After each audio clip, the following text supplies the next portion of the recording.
नमस्कार दोस्तों, stock market studies में फिर से एक बार आपको बहुत-बहुत स्वागत है। तो आज यहाँ पे मैं बात करूँगा, एक नहीं 2-2 कंपनी के बारे में और बहुत सारे लोगों ने बहुत दिनों से मुझे रिक्वेस्ट कर किया जा रहा है कि सर इस दोनों कंपनी के साथ एक बार वीडियो बना के दीजिए क्योंकि इस दोनों कंपनी से अगर मुझे निवेश करना ही है, तो कौन-सा कंपनी को चूज़ करूँ? तो आज मैं बात करूँगा दोनों ही गैस डिस्ट्रीब्यूशन कंपनी के बारे में, जो इंडिया के टॉप 5 कंपनीज़ के अंदर आते हैं गैस डिस्ट्रीब्यूशन इंडस्ट्रीज़ में। तो एक है आईजीएल और दूसरा है एमजीएल। तो आईजीएल आप सभी जानते हैं इंद्रप्रस्था गैस लिमिटेड। एमजीएल जो है, जो आप नाम जानते हैं महानगर गैस लिमिटेड। तो आज दोनों के बारे में बात करूंगा। तो आईजीएल एंड एमजीएल, तो इस दोनों कंपनी के बारे में डिटेल्स डिस्कस करूंगा और कुछ इन्फॉर्मेशन आपको दिखाऊंगा, जहां से आपको पता चलेगा कि कौन सा कंपनी बेस्ट है और कौन सा कंपनी फ्यूचर में और भी ग्रोथ ऑफ पोटेंशियल ले आ सकते हैं। तो पूरा डिटेल्स डिस्कस करने वाला हूँ, तो वीडियो को लास्ट तक जरूर देखिएगा और अभी तक आपने इस चैनल को सब्सक्राइब नहीं किया, तो देर किस बात की, अभी जाकर सब्सक्राइब कर लीजिए क्योंकि बहुत सारे इन्फॉर्मेशन इसी चैनल के माध्यम से आपको लगातार मिलते जाएंगे। तो प्लीज़ सब्सक्राइब करिए और टेलीग्राम को भी ज्वाइन कर लेना। वहाँ पे आपको डेली बेसिस पैसा कमाने का मौका मिलेगा, डेली बेसिस इंट्राडे कॉल मिलेगा, उस कॉल में काम करके आप पैसा कमा सकते हैं। तो एक बार जाके चेकआउट कर सकते हैं। तो चलो देख लेते हैं आज के कंपनी के बारे में। तो सबसे पहले मैं बात करूंगा एमजीएल के बारे में, जो महानगर गैस लिमिटेड है। जो देखा जाए तो महानगर गैस लिमिटेड एक महाराष्ट्रियन महाराष्ट्र में ज़्यादा से ज़्यादा गैस डिस्ट्रीब्यूट करते हैं। तो ये इसका जो मतलब टोटली नेटवर्क है, तो वो टोटली नेटवर्क देखा जाए तो एक लिमिटेड एरियाज़ के अंदर है। तो इसका जो नेटवर्क है टोटली लिमिटेड एरियाज़ के अंदर है और आप ज़्यादा से ज़्यादा इस कंपनी का जो बिज़नेस है, आप देखेंगे तो यहाँ पे इसका जो नेटवर्क है कितना 5900 किलोमीटर्स के अराउंड। तो कंपनी का टोटल जो पीएनजी सेगमेंट है, मतलब पीएनजी गैस के ऊपर सेगमेंट है, सीएनजी के ऊपर भी सेगमेंट है। तो PNG petroleum natural gas and CNG, आप इस दोनों जो गैस है, इस दोनों गैस के ऊपर कंपनी काम करते हैं। और कंपनी का देखिए, यहाँ पे देखिए जियोग्राफिकली एरियाज जो है, आप यहाँ पे देख सकते हैं। ज़्यादा से ज़्यादा आपको मुंबई में ही आपको देखने को मिलेगा, मतलब महाराष्ट्र में ही आपको देखने को मिलेगा। और कंपनी सिर्फ एक ही रेंज के अंदर काम कर रहा है। मैं ऐसे नहीं कहूँगा कंपनी एक ही रेंज में है तो खराब है, ऐसे मैं बिल्कुल नहीं करूँगा, क्योंकि कंपनी खुद का बिजनेस शायद फ्यूचर में बड़ा करे, तो वो तो अलग बात हो जाएगा। तो ये था महानगर गैस के बारे में बात। और अभी इंद्रप्रस्थ गैस के बारे में बात करूँ, तो ये भी कंपनी स्टार्ट हुआ था 1998 से। और हाँ, आपको एमजीएल का स्टार्टिंग पॉइंट दिखा दूँ, तो एमजीएल स्टार्ट हुआ था 1995 से। तो 1995 से मतलब उतना पुराना कंपनी नहीं है। आईजीएल के कंपैरिजन करूँ तो आईजीएल बहुत पुराना है। सॉरी, 1998 से आईजीएल है और एमजीएल जो है वो 1995 से है। मतलब दोनों कंपनी देखा जाए तो एक साथ ही स्टार्ट हुआ। फिर भी आईजीएल जिस तरीके से ग्रोथ किया, उस तरीके से एमजीएल ग्रोथ नहीं कर पाया, क्योंकि आईजीएल का जो बिजनेस का एरियाज है, आप देखेंगे तो बहुत बड़ा एरिया कैप्चर करके रखा है। जैसे आप देख सकते हैं गाजियाबाद है, नोएडा है और साथ ही साथ आप देखें गुड़गांव है, साथ ही साथ आप देखें तो मुजफ्फरनगर है। तो इस तरीके से कानपुर है। तो इस तरीके से बहुत जगह, फरीदाबाद है, हाँ, यहाँ पे देखिए हमीरपुर है। तो इस तरीके से बहुत सारे जगह पे कंपनी गैस को डिस्ट्रीब्यूट करते हैं। तो एक बड़ी बात है इस कंपनी के लिए। और कंपनी के की पॉइंट्स आप देख सकते हैं, कंपनी का बिजनेस, इसका भी आईजीएल भी देखा जाए तो पाइप नेचुरल गैस के ऊपर ज़्यादा से ज़्यादा काम करते हैं। और इसका टोटल नेटवर्क कंपनी बिछा के रखा है करीबन 13,400 किलोमीटर्स। तो बहुत बड़ा नेटवर्क बिछा के रखा है। साथ ही साथ कंपनी कॉम्प्रेस नेचुरल गैस, मतलब जिसको सीएनजी कहा जाता है, तो इसके ऊपर भी कंपनी काम करता है। करीबन करीबन 11.45 लैक्स व्हीकल्स के ऊपर कंपनी सीएनजी डिस्ट्रीब्यूट करते हैं। जैसे दिल्ली में, एनसीआर में ज़्यादा से ज़्यादा इसका डिस्ट्रीब्यूशन एरिया है। साथ ही साथ आप नेचुरल गैस के डिस्ट्रीब्यूशन भी कंपनी करते हैं। करीबन आप देखेंगे तो 2435 टोटल इसका कमर्शियल कस्टमर्स है। और आप देखेंगे तो न्यू कनेक्शन पीएनजी का न्यू कनेक्शन भी बढ़ चुके हैं 2.72 लैक्स। और सीएनजी का भी न्यू कनेक्शन बढ़ चुके हैं, पाइपलाइंस का भी न्यू न्यू कनेक्शन बढ़ चुका है। तो इसका मतलब जो एमजीएल है, सॉरी आईजीएल है, इसका नेटवर्क धीरे धीरे अच्छा खासा ग्रोथ कर रहा है और कंपनी बहुत बड़ा एरिया को कैप्चर कर रहा है। तो अभी जो चीज आपको देखना है, क्या इस दोनों कंपनी के ऊपर अंतर क्या है। तो सबसे पहले कुछ पॉइंट्स आपके सामने शेयर करूंगा।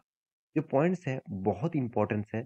इसका बैकग्राउंड बैकग्राउंड मतलब देखिए, इंद्रप्रस्थ गैस लिमिटेड और एमजीएल गैस लिमिटेड, इस डेटा को मैं पहले आपको बता दूं। ये जो डेटा है, आप यहाँ पे देखिए, साधन ऑन wordpress.com, इस साइट के ऊपर जाइए तो आप यहाँ पे वेल्थ, इस साइट के ऊपर आप पूरा डिटेल्स चेकआउट कर सकते हैं। तो मैं इस साइट के ऊपर पूरा क्रेडिट देना चाहूंगा। तो आप देख सकते हैं, इसका जो इंद्रप्रस्थ गैस लिमिटेड जो है, इसका प्रोमोटर प्रोमोटर के पास कितना 45% होल्डिंग है। म्यूचुअल फंड कितना 7.3%। एफआईएस के पास कितना 21.3%। आदर्श के पास कितना, आदर्श के पास 15%। और पब्लिक के पास कितना, पब्लिक के पास 11%। सेम टू सेम अगर आप ये एमजीएल के बारे में बात करूं, तो एमजीएल का प्रोमोटर के पास देखिए कम है 32% आईजीएल के हिसाब से। म्यूचुअल फंड के पास कितना, सेम टू सेम है। आईजीएल में जितना है एमजीएल में उतना ही है। और एफआईएस के पास कितना ज्यादा है आईजीएल के हिसाब से। तो एमजीएल आप देखेंगे तो 25.6% है। तो एफआईएस के पास, आदर्श के पास कितना 22% है और पब्लिक के पास 11% है। तो ओवरऑल बात करूं, प्रोमोटर के हिसाब से देखा जाए तो आईजीएल के पास ज्यादा है। अभी यहाँ पे देखना है कौन सा गवर्नमेंट कंपनी इसके ऊपर इंटरेस्ट दिखा रहा है। जैसे गेल 22%, 22.5% इस कंपनी के ऊपर ही हिस्सेदारी रखा है। वहां पे आप आई एमजीएल देखेंगे तो उनमें ज्यादा है, गेल के पास 32%। गवर्नमेंट ऑफ महाराष्ट्र के पास आप देखेंगे तो एमजीएल, आप सभी जानते हैं महानगर गैस है, मतलब महाराष्ट्रियन गैस है। तो यहाँ पे देख सकते हैं 10% का टोटल यहाँ पे हिस्सेदारी है। और एलआईसी के पास कितना 4% स्टेक है। तो ये टोटली गवर्नमेंट के पास ही स्टेक आप बोल सकते हैं। तो यहाँ पे जितने सारे गवर्नमेंट के पास स्टेक है, तो गेल के पास 22%, बीपीसीएल के पास 22%। तो कुल मिलाकर देखा जाए तो यहाँ पे 45% जो हिस्सेदारी है वो गेल एंड बीपीसीएल के पास ही है। उसके साथ देखेंगे तो of government of Delhi, Delhi के पास कितना 5% है गवर्नमेंट ऑफ दिल्ली के पास। एलआईसी के पास कितना 6.5% है। तो ये था कंपनी का जो मेन पॉइंट्स, जितने सारे इन्वेस्टर इस कंपनी को निवेश करके रखा है। अभी फाइनेंशियल डिटेल्स के बारे में बात करूं तो इंद्रप्रस्थ बैंक बहुत अभी आगे है, बड़ा है आईजीएल के कंपैरिजन में। ये 27,000 करोड़ का है। और मैं आपको एमजीएल के बारे में बात करूं तो ओनली 8,000 करोड़ का है। तो आईजीएल जो है, इसका पी रेशियो इसके इंडस्ट्रीज पी रेशियो से थोड़ा सा ज्यादा है। Return of equity, return of capital employed best है। आपको एनुअली इनकम भी जबरदस्त दिखेगा। कर्जा एकदम जीरो डेप दिखेगा, जीरो डेप आप बोल सकते हैं। कंपनी का हाथ में कैश भी जबरदस्त है। तो सारे पैरामीटर पॉजिटिव में है। Sales growth positive, profit growth positive. तो मार्केट कैप टू सेल्स भी, चलो कोई बात नहीं, 2.88 है, मतलब थोड़ा सा हाई वैल्यूएशन में है। तो कितना हाई वैल्यूएशन है आईजीएल के, सॉरी एमजीएल के हिसाब से, वो भी मैं आपको दिखाऊंगा। सेम टू सेम अगर आपको मैं एमजीएल की डिटेल्स दिखा दूं, तो एमजीएल अब डिटेल देखेंगे तो 8,200 करोड़ का मार्केट कैप है। Return of equity, return of capital employed best level में है। पी रेशियो 14 है, इंडस्ट्रीज पी रेशियो के सेम सेम है। तो दोनों कंपनी सेम लेवल में काम कर रहा है। इसका भी देखिए जो कर्जा है ना के बराबर है। इनकम के हिसाब से 500-600 करोड़ के आसपास इनकम है। 250 करोड़ के आसपास हाथ में कैश भी है। और कंपनी का जो डेप्थ है वो भी आप देख सकते हैं, छोटा मोटा डेप्थ है। पॉइंट वन सॉरी 0.03%, ना के बराबर डेप बोल सकते हैं। यहाँ पे एक चीज मुझे वीक लगा, वो है सेल्स ग्रोथ अच्छा होने के बाद भी प्रॉफिट ग्रोथ नेगेटिव में है। जहां पे आईजीएल में क्या था, सेल्स ग्रोथ भी ठीक था, प्रॉफिट ग्रोथ भी ठीक था, कम था मगर ठीक था। मगर इन एमजीएल में उल्टा हो गया, सेल्स ग्रोथ अच्छा है मगर प्रॉफिट ग्रोथ नेगेटिव में है। तो मार्केट कैप टू सेल्स मतलब 1 रुपया कमाने के लिए कंपनी को 1.87 पैसा देना पड़ रहा है। तो चलो कोई बात नहीं, कुछ पॉइंट्स यहाँ पे आपके साथ डिस्कस किया। अभी प्रॉफिट एंड लॉस के बारे में। तो सबसे पहले मैं आईजीएल के दिखा देता हूँ। आईजीएल के प्रॉफिट एंड लॉस के बारे में बात करूँ तो कंपनी हर साल में प्रॉफिट को ग्रोथ कराते जा रहा है, मतलब हर साल में कंपनी का प्रॉफिट ग्रोथ होता जा रहा है। सेम टू सेम अगर एमजीएल की देखेंगे तो एमजीएल का प्रॉफिट और लॉस यहाँ पे ग्रोथ हो रहा है, मगर बीच बीच में थोड़ा सा ज्यादा हुआ, उसके बाद थोड़ा सा कम भी देखने को मिला। इसका मतलब प्रॉफिट रेशियोज में थोड़ा सा अप्स एंड डाउन देखने को मिला है एमजीएल में। क्योंकि देखिए मैं पहले ही बता चुका, एमजीएल बहुत छोटा कंपनी है। तो छोटा कंपनी मतलब हाई वोलेटिलिटी आपको हमेशा दिखेगा। अभी रिटर्न के रेशियोज के बारे में बात करें तो एमजीएल आपको क्या दिया, हर साल में प्रॉफिट दिया, छोटा मोटा हो सही, प्रॉफिट तो आपको दिया। 10 साल में 23% का रिटर्न दिया, बहुत शानदार रिटर्न दिया। और एमजीएल के बारे में बात करें तो कंपनी अभी तक एक बार भी प्रॉफिट नहीं दिया। हर साल में कंपनी आपको लॉसेस दिया रहा है, मतलब देके जा रहा है। तो आईजीएल के बारे में बात करूं तो आईजीएल का जो टोटली आप देखेंगे तो इन्वेस्टर तो मैं पहले दिखा चुका हूँ। तो बैलेंस शीट के बारे में बात करूं तो यहाँ पे आप देख सकते हैं रिजर्व रिजर्व लगातार ग्रोथ होते जा रहा है। कर्जा एकदम ना के बराबर है। सेम टू सेम एमजीएल का भी देखेंगे तो यहाँ पे भी रिजर्व ग्रोथ होता जा रहा है और कर्जा एकदम ना के बराबर है।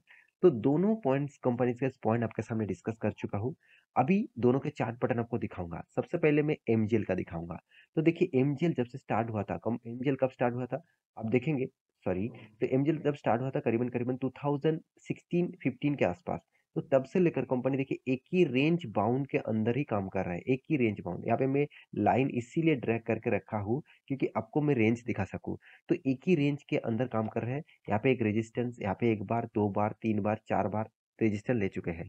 सेम टू सेम 1, 2, 3, 4, 5, 6, 7 बार यहाँ पे सपोर्ट भी ले चुके हैं। मतलब अभी तक कंपनी उतना ग्रोथ ऑफ पोटेंशियल नहीं दिखा। सेम टू सेम अगर आपको आईजीएल दिखा दूं, तो देखिए आईजीएल जब स्टार्ट हुआ था 2004 में, तब से लेकर कंपनी का ग्रोथ ऑफ पोटेंशियल देखिए कितना शानदार है। हाँ, बहुत सारे लोगों ने मुझे कमेंट किया, सर कोविड के जो सिचुएशन था उस लेवल तक कंपनी आ रहा है, क्या उस लेवल को टच कर पाएंगे, क्या उसको लेवल को तोड़ पाएंगे, क्या अभी आपको निवेश करना चाहिए? देखिए मैं चार्ट पैटर्न आपको समझा देता हूँ। यहाँ पे जो लेवल है बहुत स्ट्रांग है। ये लेवल में बहुत बार रेजिस्टेंस लिया और रेजिस्टेंस सपोर्ट लेकर ही आपको फिर से रीटेस्ट करने के लिए आया। तो यहाँ पे जो बिग, यहाँ पे जो कैंडल बना मतलब हायर वॉल्यूम के साथ, और एक जो लेवल था, ये जो रेंज था, इस रेंज को ब्रेकआउट किया। तो मेरे हिसाब से आपको अभी निवेश नहीं करना है। यहाँ पे जो रीटेस्ट हो रहा है, अगर यहाँ पे देखिए ये जो लाइन गया है, इसको बोलते हैं 200 डेज ईएमए। तो ईएम के ऊपर अगर ट्रेड करना स्टार्ट किया, और वो भी पॉजिटिव वॉल्यूम, मतलब इसका ग्रीन कैंडल जैसे कैंडल बनना चाहिए, और वो भी नीचे से तरीके से विक्स और ऊपर छोटा विक्स दिखना चाहिए।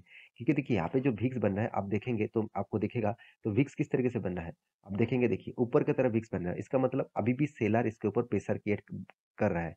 अगर उल्टा दिखे, मतलब कैंडल आपको इस तरीके से दिखे, इस तरीके से दिखे और इस तरीके से दिखे, तब इस कंपनी के ऊपर आप इन्वेस्टमेंट करना स्टार्ट जरूर कर सकते हैं। फिर भी देखिए मेरा कोई रिकमेंडेशन नहीं है। तो अंत में मैं एक ही कहूंगा कि दोनों कंपनी से अगर आपको बेस्ट कंपनी चूज करना है तो मैं जरूर कहूंगा आईजीएल के ऊपर जा सकते हैं। एमजीएल में खराब कंपनी नहीं कहूंगा, छोटा कंपनी है। और दोनों कंपनी से कंपेयर करके अगर आपको स्टॉक खरीदारी करना है तो ऑब्वियसली आप आईजीएल के ऊपर स्टडी करिए, एमजीएल के ऊपर भी करिए। अगर आपको अच्छा लगता है तो आप छोटा मोटा निवेश करने के सोच भी सकते हैं। तो आशा करता हूँ सारे जानकारी आपको मिल चुका है। मेरे वीडियो कैसे लगा जरूर कमेंट करना। इसी तरीके से वीडियो पाने के लिए चैनल को सब्सक्राइब भी करना। मिलते नेक्स्ट नया स्टॉक लेके, तब तक के लिए अच्छे से रहिए, अपना ख्याल रखिए। Bye bye.